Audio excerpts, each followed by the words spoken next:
VenomousStare back with another exciting 2v2 cast. This of course is my favorite game, StarCraft 2, and the main game that is featured on this channel. In the bottom right of this macro map we have Asura Death playing Protoss, and his red ally, Dead, the Zerg player. In the top left we have Ares, and the protagonist, Savage Wood. So, to open things off, Ares is going to say you have control. This is a good sign. I don't think I've ever had a 2v2 partner that will say this and then proceeds to be like a dickhead or bad. Usually if someone's willing to just give you control up front without asking, they sort of know the drill to some extent. And we can see here that I manually lowered the depot so I can run out here. But unfortunately, before I can get 400 minerals to expand, Asura Death is going to pylon block my expansion. This is very annoying on this map. This base is relatively hard to defend. This base is nearly impossible to defend. This is one of these bases where if you have a Terran ally, you want them to take it and make a PF. This base is really hard to defend. So this double block is actually intelligent. Savagewood is going to make his second pylon out here and probably start a Zealot as soon as the gateway finishes. And then he's going to make a Cyber, of course. Whenever you have your initial expansion blocked like this, it's very tempting to just say, well, screw it, I'm going to alter my plan and do an all-in or do an aggressive build. I wouldn't really recommend that. You're sort of playing into your opponent's hands when you make decisions like that. As we see, the red team's expansions will come down significantly faster. I really wouldn't do things like that. I think you're better off just trying to adjust, and with the Zealot out here, Savagewood will be able to clear the pylons. He does have nice worker saturation in his main. He will of course dump 3 guys in gas pretty soon and pretty much be golden. There it is. Now one thing to note, even though this expansion is delayed, you do not want to halt probe production. You want to consistently be making workers, even though it's more than optimal saturation. So you can either send them down whenever the expansion finishes or just have them long distance mine. Savagewood's going to clear the pylon, and Ares is going to clear his pylon. Savagewood's going to help him out here. And Savagewood throws down a couple gates as well as his expansion. A Reaper's going to do a bit of damage here for Ares, force the spine. Now one thing that I think is worth noting that you see in 2v2 is if you see these extra 2 gateways come down early, it's not going to be air. Because almost all Protoss players in 2v2 that go air do an incredibly greedy build where they rush straight up to air. And if you take the time to make extra gates and try to go Stargate behind it, you're going to be facing someone who is going to cut every corner in the world and probably won't even bother to get Warp Gate. If they're doing a 2 Stargate aggressive opener, a lot of people in 2v2 will opt to get +1 first. Now this isn't something that you really see a whole lot in 1v1, but in 2v2 people will do much more cutthroat builds that involve cutting a lot of corners that you could never do in 1v1, but you can do in 2v2 because you have an ally to protect you or distract your opponent. Asura Death is chrono boosting his Warp Gate, and he's going Robo. Spire is on the way for Dead, and he really needs to pump a ton of drones and get his gases going. Making lings like this in the early game and taking a third isn't really good. If you're going to double gas like this and make a spore and do all of this extra stuff, you really have to play greedy and make a lot of drones. Honestly, he should have just stayed on 2 base and just powered up and gotten about 40 workers and gotten 4 gas income. The earlier you take gases as Zerg, the less money you have for spores, spines, queens, drones, the really important stuff. So in situations like this, even when you're going Muta, a lot of times you want to delay the gas mining and sort of mine as little gas as possible. Because look what we're seeing here. He's mined way too much gas for his income. He has 33 workers, and look at his money. He has a decent amount of gas, but he doesn't have enough minerals to support mutas. Because he's trying to do too many things at once. With the lings and the third, doesn't really work. Now if he hadn't taken this gas this early and just focused on getting out mass drone And then he could have maybe gotten away with the third and just tried to get all of his gas incomes going. Gas management, a very important element of StarCraft 2, and specifically with Zerg, since you want to squeeze out as many drones as possible. The way you manage your gas is exceptionally important. Unfortunately for Savagewood, he's gone double robo, which is just terrible against Muta. This is the opposite of what you want. You really want 2 Stargate play. Savagewood has a lot of buildings coming up in his main, a robo support bay, a forge, a gateway, and a Twilight Council. This needs to be an orbital as soon as possible. There's no reason to ever do this. You always want to make your initial CC an orbital as soon as you can so it can start accumulating money. This guy I played with, Ares, is not very good though. He's just some random. DT Shrine on the way for Asura Death. And Ares says mutas because he runs in with the Viking. Peeks the mutas. So we can see here how Dead's inefficient gas mining has sort of delayed his power spike. I mean, the Spire finished like over a minute ago, and he only has 8 mutas. He's not even mining for his gases, really. You know, he's mining from 3 gases. When, if you're gonna take this, you really want to be mining from 6, and you just want to have enough drones where essentially you have enough mineral income trickling in to keep up with your gas. Remember, you're always going to mine gas slower than minerals in general. So, if you can get a quick 6 geysers, you don't even necessarily need a full 16 workers on minerals. The first initial flock of mutas are going to wander out to the west side of the map for harass. And Savagewood has a shield battery cannon combo at his third, and he's working on the same thing in his main and natural. This is exceptionally important. Whenever you play against Zerg, one of the things that you need to focus on is if they go muta, building a cannon and a shield battery in the mineral line will really help you not take damage. And if they have a ton of mutas, adding a couple more is really useful. But back in the day, we would just see like the standard cannon in the mineral line. Zerg could poke and prod around much more easily. Zerg could just dive on the cannon, but with the shield battery in place, not only does it make the cannon much more powerful, it makes the workers harder to pick off. Zerg Mutalists are all about poking and prodding, taking one little advantage after another, and then when you consistently do that over the course of several minutes, your harass has a cascading effect. But as it stands, the Mutas are just going to be suicided aimlessly here, as there's absolutely no place for them to attack. His ally, Asura Death, was probably pressuring him to try to get something done in the main base so he could come over here and try to kill the third. The Savagewood's units are in position, and Savagewood has a lot of cannons over here. This base does get pushed frequently from this low ground.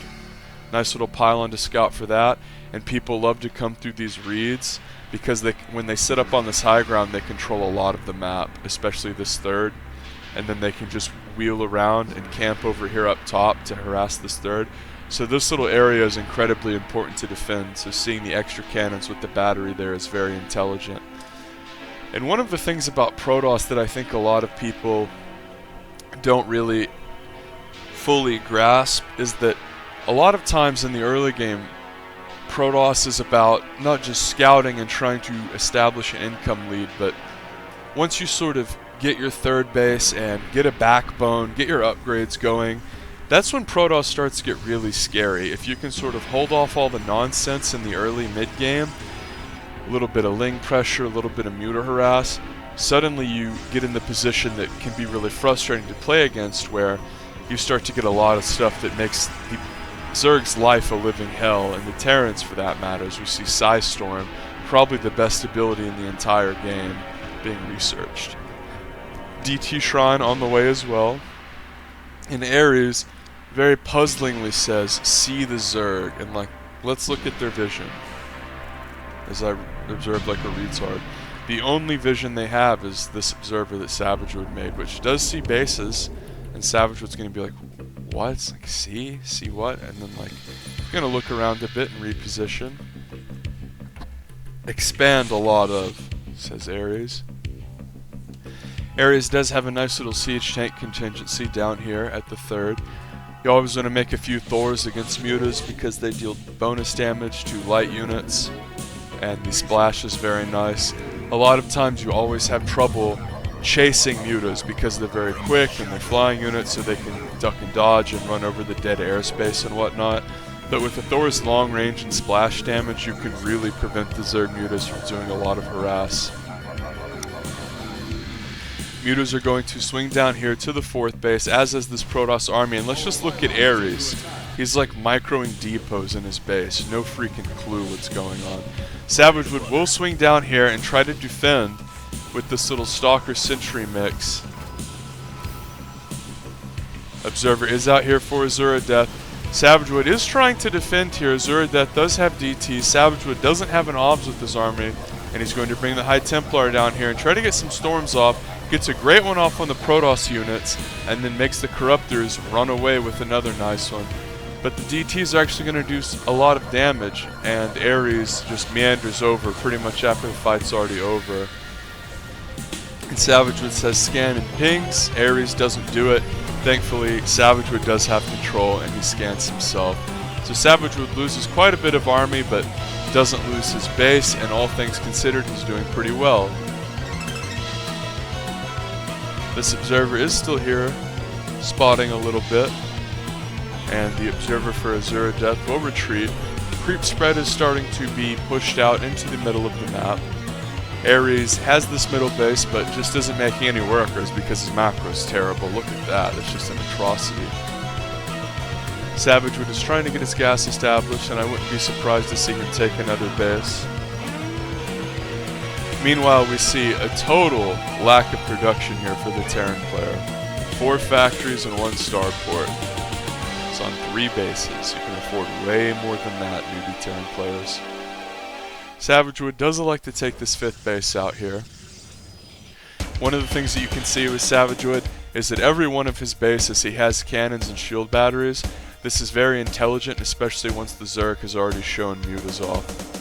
Azura Death is starting to take his side of the map, but considering Savagewood is well saturated at his 4th and he's already taken his 5th, he's ahead.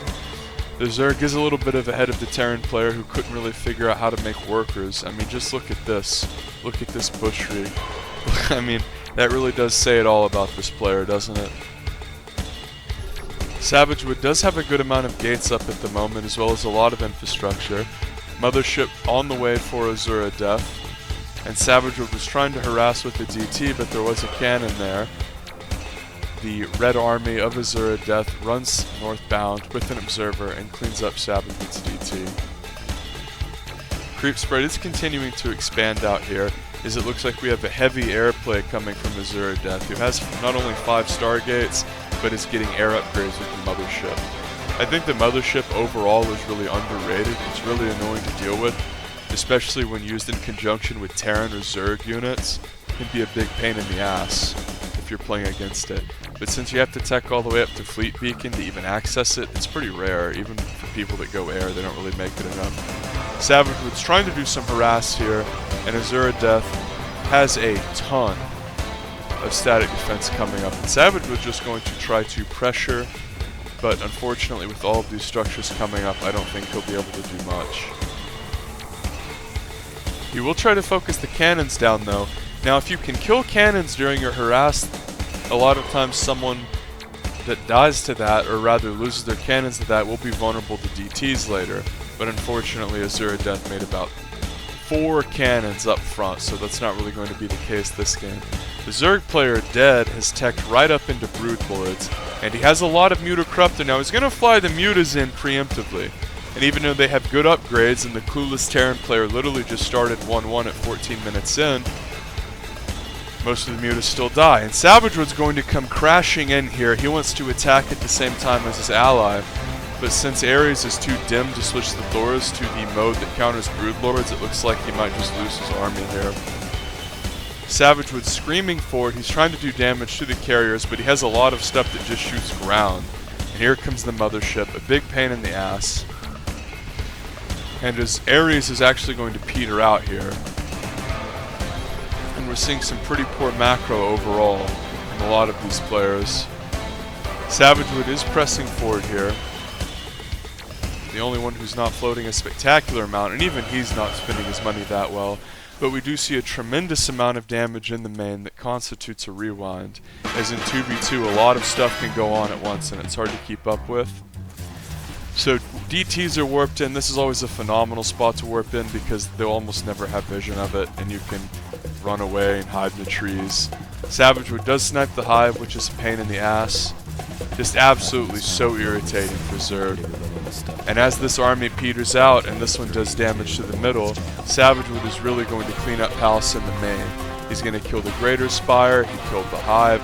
This is just terrible for the Zerg player, who all of a sudden just can't spend his money. And Savagewood is having a little bit of trouble with the air units, trying to snipe down the B machines with Archons. Some sloppy micro going on there as Savagewood is trying to get his zealots to attack the correct things. And it looks like after killing the little bees, he does in fact kill the carrier. Savagewood snipes the space too. He's running over with DTs. Actually, those are the DTs of Azura Death that actually killed the Immortals of Savagewood. The Savagewood is continuing to do tremendous damage in the main, killing pylons, killing cannons, killing production. I mean, if we go to structures here, the Zerg literally doesn't have any tech. Like, yeah, his macro's bad, but he literally can't spend his money, not even on freaking queens. Savagewood uses a little bit of DT Blink to try to execute more harass. He sniped a couple Stargates, which is important. Sniped the Fleet Beacon, and love that. He's going to get the DT Shrine. And as that's going on, he's going to try to harass the space over here. This base in the top right is still doing well, and this cannon-filled base is still alive. Savagewood is going to try to do some more DT harass over here. Finally, mercifully, the DTs in the main are cleaned up for the red team. But Savagewood just has a huge economy. He's taken so many bases. Meanwhile, the Terran players, well, I mean, this tells you all you need to see, really. He has one SCV queued up to build 4 depots. That really says, I just installed. I have no idea how this guy has diamond MMR. Savagewood does clean up this mineral line over here. He's dealing so much damage with his DTs, as this base is barely saved. Azura Death had to make a decision. Do I save the Zerg base or do I try to save my own hive? Well, he saved the Zerg base but took a ton of damage. A couple seasons ago in the 2v2 ladder, I started at 4.4k MMR, and I played 200 games and was about 5 to 10 games above 500, and over the course of 200 matches, I lost 1,000 ladder points, despite being 10 to 5 games above 500. And this really does say all you need to know about the 2v2 ladder. But the points are just absolute garbage and don't really mean anything. As we see some Stalker, High Templar action going down, as whenever your opponent has this many Corruptors and Broodlords, there's really no point in trying to make air units if your Protoss don't already have all the Stargates. So what we saw from Savagewood was the perfect response. You want a few Storms, you want the Stalkers to blink, and then maybe a couple Archons. The Thor is going to try to clean up the Corruptors as the Vikings kite away. But remember, this Zerg has been so ravaged and just continues to be butt blasted by this Warp Prism. Let's go to structures. Okay, he managed to make a pool. The Savagewood keeps warping in Zealot DT into the main. Meanwhile, after trying to defend, the red Protoss player is simply going to try to counterattack. He's going to kill a few probes, and one Thor is not really going to do anything, as apparently Ares doesn't even know the Thor can switch modes. He's going to run forward and kill the overlords of the player who already left, and Savagewood is just absolutely decimating the important structures of the red Protoss. All of this stuff obviously very important, and you just really can't do anything if you lose all your tech. That's one thing about the Warp Prism that's so great. If you can keep your opponent busy and then ravage their main, a lot of times you can incur an insurmountable advantage if you kill enough important tech structures. And that's what we saw that fight. Both players on the red team had a lot of money to be able to remax with, but they didn't have any tech to do it. And Savagewood will snipe that middle base that was being harassed by the DT. And at this point, this top right base is mining gas, but the Protoss is starting to be on the back foot. It really doesn't matter how much static defense that the Protoss starts. The fact of the matter is that he's losing all of his production. So he's just desperately trying to fall back and spend all the money that he inherited from his ally who lost all of his tech structures but was on 4 bases. I really don't think that's going to work though. Savagewood has more Zealot DT harassing. And the reason I casted this game is to show off the fact that whenever you hold in the early game pretty well and you don't take any significant damage, this is the way that you want to play. You want to establish a strong main army, scout throughout the game, try to get observers on the map. But then whenever you're fighting, you always want to be harassing if possible, whether it be with the Prism, with Zealot run-bys, with DT run-bys, but you really want to be checking the corners of the map, queuing up DT A moves to check bases, queuing up Zealot A moves to check bases. It's just so important because, like we see in the top right here, you can just get free snipes on bases that would have actually helped your opponent. The only creep left on the map are these 4 tumors. Remember, Savagewood plunged into here pretty deep with his game-deciding attack, and now he's going to continue to press forward, blinking on top of the cannons, as there are really no amount of cannons that would have kept Asura Death safe. Although he is trying to make them, he would have been better off just making a mothership along with all these cannons, because at least then you have the hope of being able to snipe observers a couple times. Although at this point he's obviously dead. Savagewood is just crushing forward. He's saying like, alright dude, like I literally have vision of every base on the map. I just killed everything that you could have possibly had, and everything that you don't have I have, so what the fuck is the deal? And I didn't realize how absolutely crippled the Zerg got, to the extent where he was floating so much money to do a huge remax, and then the Protoss inherited all of this money. I thought he was just being bad manner, but it doesn't really matter. With +3 weapons and +1 armor, Savagewood takes it down.